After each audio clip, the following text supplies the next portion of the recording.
एक सुनसान इलाके में स्थित एक छोटा सा रेस्टोरेंट जिसका मालिक बाइक और उसकी बेहद हॉट बीवी थी। रेस्टोरेंट की मालकिन अपनी हुस्न की अदाओं से ग्राहकों को किचन की तरफ खींचती, लेकिन बेखबर ग्राहक जैसे ही अंदर आते उन्हें एक हथौड़े से बेहोश कर दिया जाता। फिर उन्हें लोहे के हुक्स पर उल्टा लटकाकर टुकड़ों में काटा जाता। फिर उनके ताजे जांघों के मांस को मिक्स करके कीमा बनाया जाता। यह कीमा रेस्टोरेंट में काम कर रहे लोगों के लिए आम बात थी, जैसे कोई त्योहार पर घर में बकरा या गाय काटता है। पुरुषों को बेरहमी से काटा जाता और सब कर्मचारी अपने अपने काम में लगे रहते। इन टुकड़ों से बनाए जाते थे स्वादिष्ट बर्गर और सॉसेज, जो सड़कों से गुजरते लोगों को बेचे जाते, क्योंकि इनका स्वाद बहुत खास होता। लोग तारीफों के पुल बांध देते। कहानी में ट्विस्ट, एक दिन एक कपल इस रेस्टोरेंट में आता है। माइक, जो एक पुलिस वाला है, और उसकी गर्लफ्रेंड जेनी। हॉट मालकिन उन्हें खाने का मेन्यू दिखाती है, लेकिन दोनों सिर्फ बर्गर ऑर्डर करते हैं। माइक को कुछ अजीब महसूस होता है, तो वो वॉशरूम में जाकर जांच करता है। वहाँ उसका सामना खून से सना एक शेफ से होता है, जिसके हाथ में हड्डी काटने वाला चाकू होता है। शेफ कहता है, जब तक तुम हेल्थ इंस्पेक्टर नहीं हो,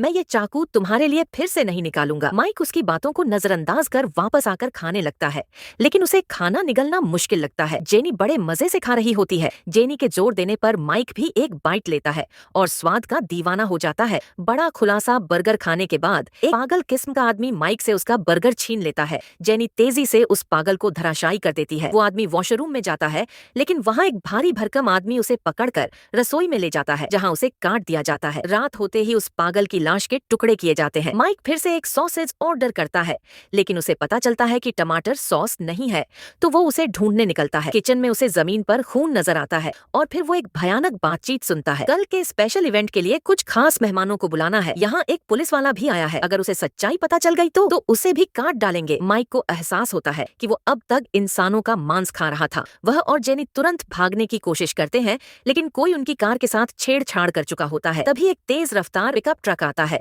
जो दरअसल एक नरभक्षी हत्यारे का था। एक्शन और बदला माइक उस हत्यारे से भिड़ता है, लेकिन संख्या में कम पड़ता है। जेनी गायब हो जाती है। माइक वापस रेस्टोरेंट लौटता है और वहाँ एक राक्षस जैसे आदमी से भिड़ जाता है, जो इंसानी हाथ खा रहा होता है। माइक उसे मार देता है और फ्रीजर में बंद जेनी को पाता है, लेकिन तभी एक हत्यारा माइक को मशीन में फेंकना चाहता है, लेकिन फिसलकर खुद कीमा मशीन में गिर जाता है। फिनाले रेस्टोरेंट का शेफ फ्रीजर वैन लेकर भागता है, लेकिन माइक एक्शन में आता है। वायर से करंट देकर गाड़ी स्टार्ट करता है और पीछा करता है। हाईवे पर दोनों की गाड़ियां रेस करती हैं। आखिरकार माइक अपनी गाड़ी शेफ की वैन के सामने लाकर रोकता है। शेफ उतरकर हमला करता है, लेकिन माइक उसे पकड़ लेता है। तभी जेनी दो लोहे के हुक्स लेकर उसके सिर में घुसा देती है। कहानी का अंत, बुरे लोगों को सजा मिलती है और माइक जेनी नई यात्रा पर निकलते हैं।